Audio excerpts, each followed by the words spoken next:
রাসূলের ভালোবাসা কাকে বলে, আমি কেমনে বুঝাই?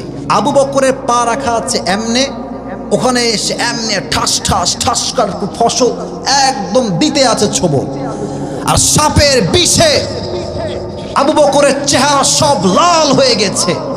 বাট নবীর ঘুম ভেঙে যাবে এইটার জন্য একটা টু শব্দ করছে না। সুবহানাল্লাহ।